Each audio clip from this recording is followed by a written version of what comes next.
Now, my great honor to invite Cantor Breitzer, who is someone that I've known a very long time. We went to school together at HUC in New York and sang many special concerts together in Colorado and sang together on Zoom last year. And just so excited to have you here and to teach us. So I invite him to share a sermon and song with us now.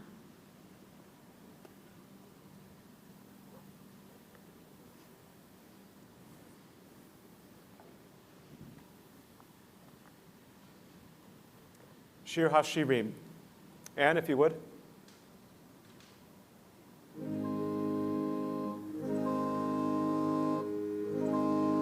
Shir HaShirim asher lishlomo yishakeni min shikot pihu ki tovim dodecha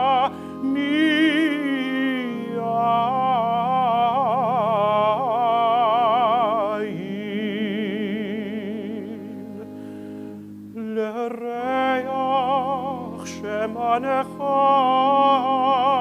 טובים שמן תורק שמך על כן עלמות אהבוך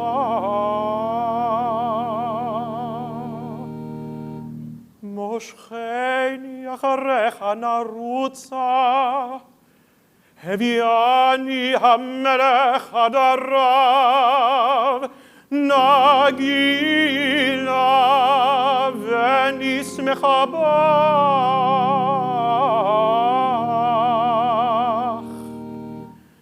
נזכירה עד עודך מיין מישרים אהבוך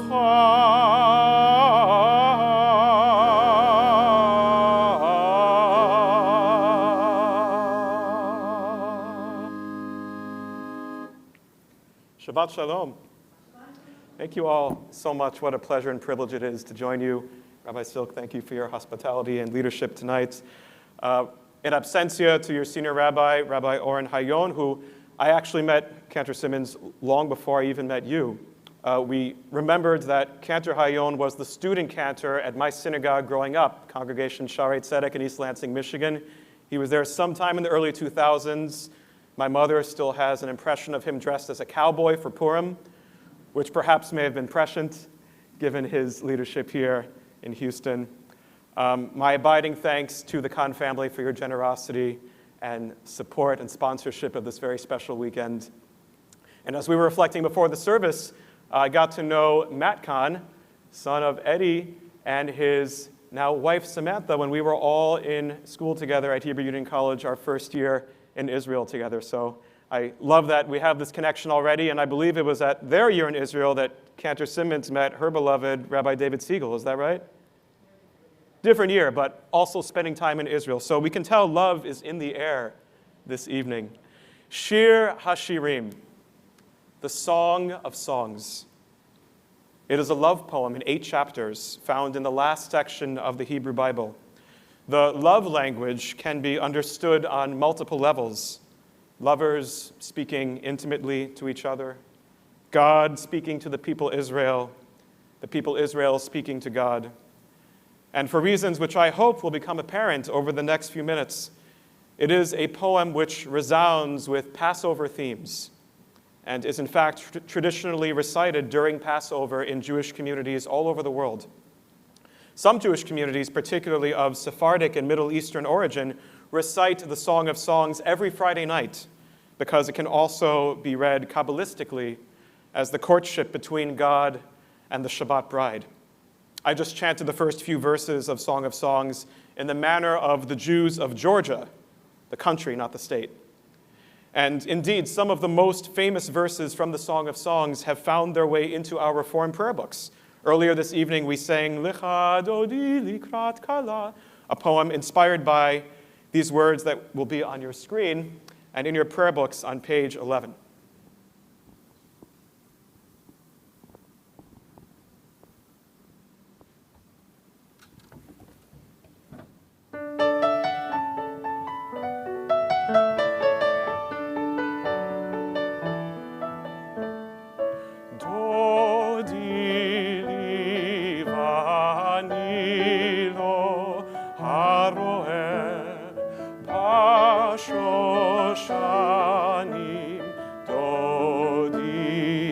Oh, you know it, Cantor Simmons. Try again. Do di li vani lo haroe bashoshanim do di li mizodola min hamidbar mizodola min hamidbar mekuteret mor morulevona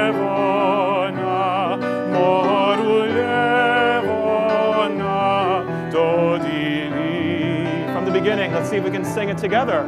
Hey, dodili vanilo arroe bashoshanim dodili bashoshanim dodili. That melody by Cantor Stephen Scher was heavily influenced by the Ashkenazic Song of Songs trope, the traditional chant which Jews of Eastern European descent, like many of us, use for reading it in public. And most of us are familiar with Ashkenazic Torah trope. We just heard Natalie use it when she chanted Ve'ahavta so beautifully. That's the melody for the Torah, for the first 5 books of the Tanakh, right? Ve'ahavta, right? That was the one. And many of us might recognize the melody from Nevi'im, the prophetic books of the Bible from which come our Haftarah readings. Ready? Asher bachar binvi'im tovim. That's the melody we use for chanting for the prophetic books. The Song of Songs is from Ketuvim, which means writings, the last part of the Bible, which contain books like Esther and Lamentations, Ruth and Ecclesiastes. And the Ashkenazic trope for chanting Ruth, Ecclesiastes, and the Song of Songs sounds like this.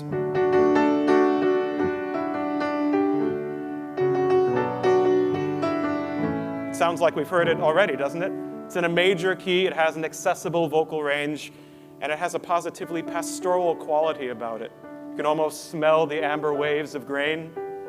And it's arguably provided very fertile ground for 20th century American composers to sow their own musical seeds.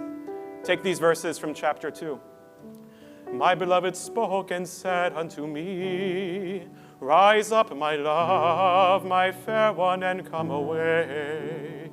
For lo, the winter is past, the rain is over and gone. The flowers appear on the earth, the time of singing has come, and the voice of the turtle dove is heard in our land. And now listen to this classic American tune by the son of a cantor. I'm gonna love you like nobody's loved you, come rain or come shine. High as a mountain and deep as a river, come rain or come shine. Isn't that something? That's by the great Harold Arlen, who is probably even better known for another weather-related song.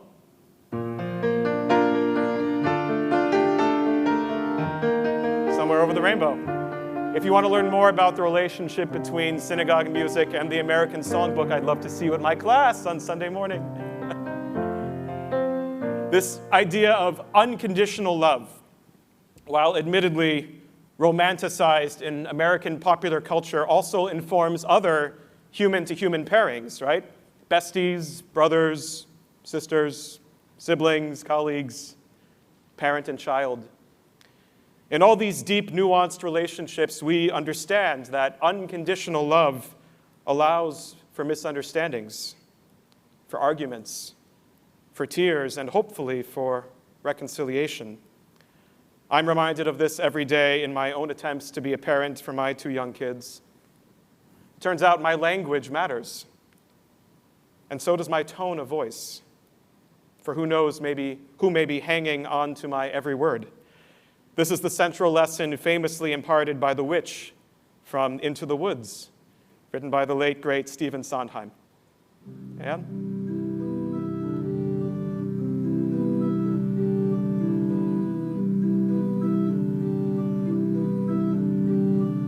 careful the things you say, children will listen. Careful the things you do, children will see and learn. Children may not obey, but children will listen. Children will look to you for which way to turn, to learn what to be. Careful before you say, listen to me. Children will listen.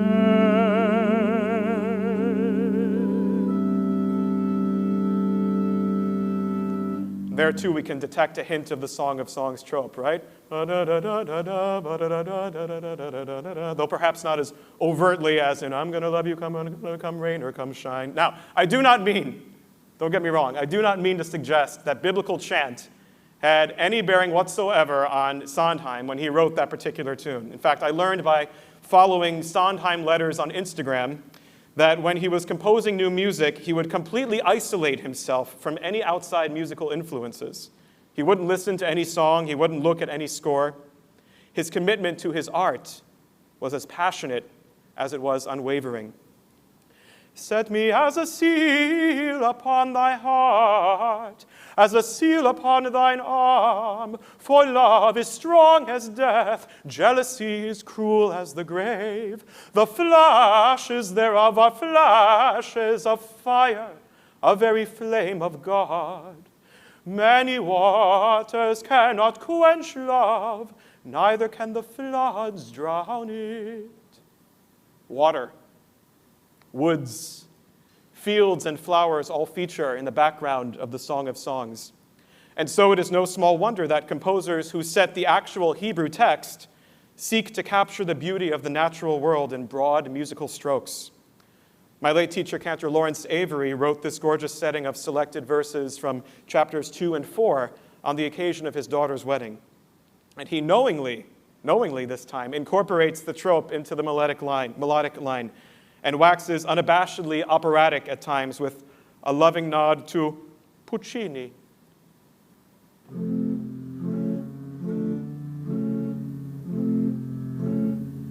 Keshoshana bein hachochim, kein rayati bein habanot, ketapuach batzei hayar, kein dodi bein habanim.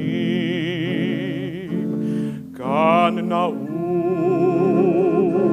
achoti chala,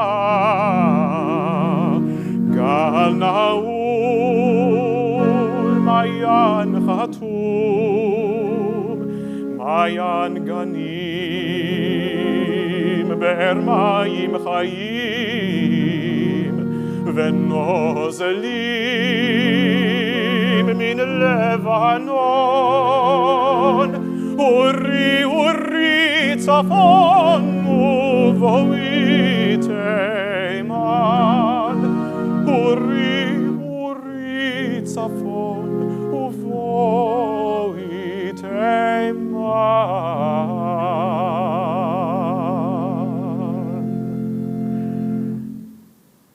By now, I hope some thematic connections between Shir HaShirim and Passover have begun to reveal themselves to you.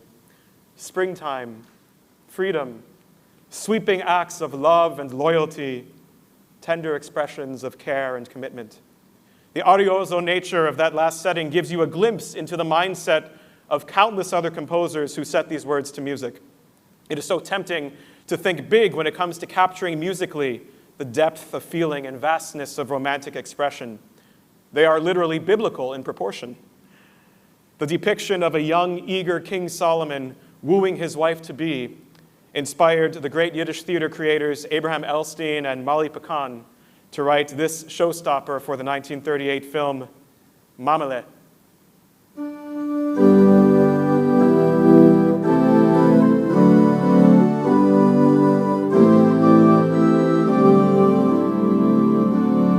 Schleime HaMelech hat zu sein Schulamis, gesingen a Liebesschir. Und Punkt wie Schleume dann, Geliebte meine, bring ich mein Lied jetzt zu dir. Ich singe vor dir mein Schir, Hashirim, mit Liebe ich bezieh ihm, vor dir nur ne Schome mein. Ich singe vor dir meine Chaloimes, meine Liebe wie a Träumis von dir nur ne Chome mein.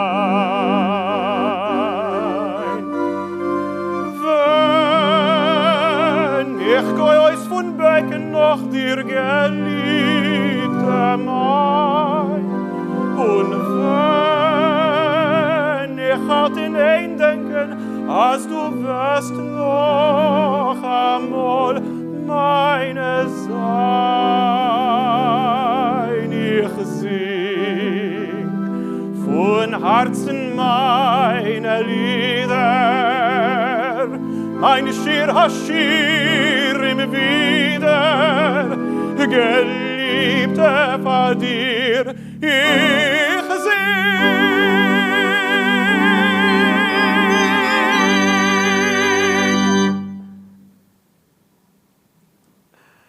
It would be impossible, simply impossible, to capture all the complexity and beauty of this book in a single 15, 16-minute sermon. And to paraphrase one Israeli composer's admonition, Shir HaShirim, quote, is not a book, it's an entity. Unsurprisingly, the majority of musical settings of the Song of Songs have come out of the Holy Land, including this final selection by Israel Prize winner Yechezkel Brown and featuring Cantor Simmons and the phenomenal professional choir who has made their visible appearance. Welcome down from the loft. These verses from the end of chapter 3 capture the triumph and virility of a young King Solomon on the way to his wedding. At the beginning of this sermon, Cantor Simmons, you may have caught that this entire biblical entity is literally attributed to Solomon, at least on the surface. Shir HaShirim Asher Li Shlomo, the Song of Songs, which is Solomon's. And if you literally translate his Hebrew name, Shlomo, you get his peace or his well-being. And we can understand in 2022 that pronoun to be beyond gender and indeed beyond mortal comprehension. Like our redemption from Egypt, the foundational experience of the Jewish people, Shir HaShirim is divinely inspired, what Rabbi Akiba called the Holy of Holies.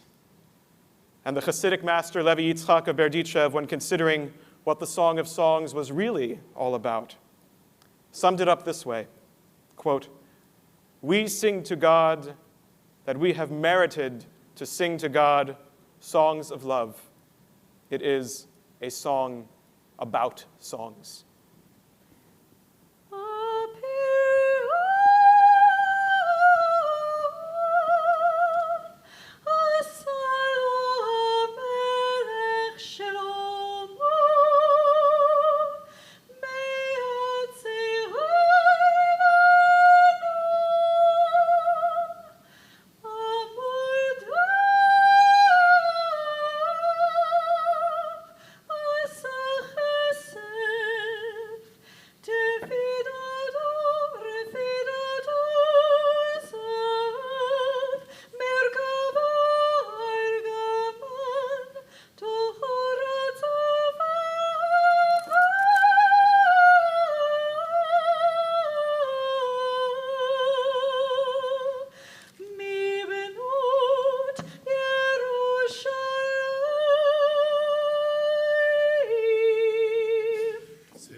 המלך שלמה. צנעורנה בנות ציון במלך שלמה. צנעורנה בנות ציון במלך שלמה. בעטרה שהתרנה,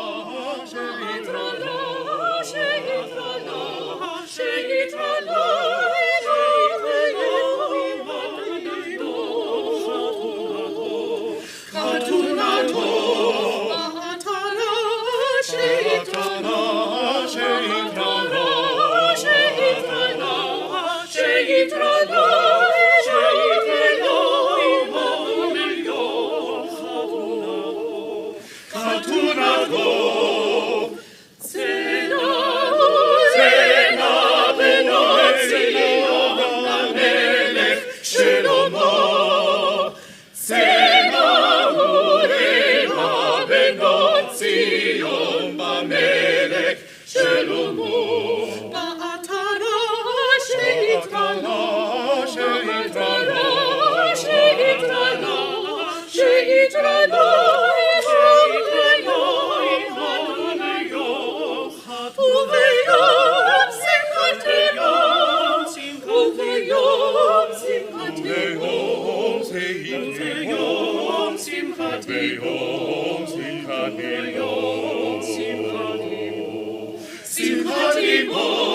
Simchati bo,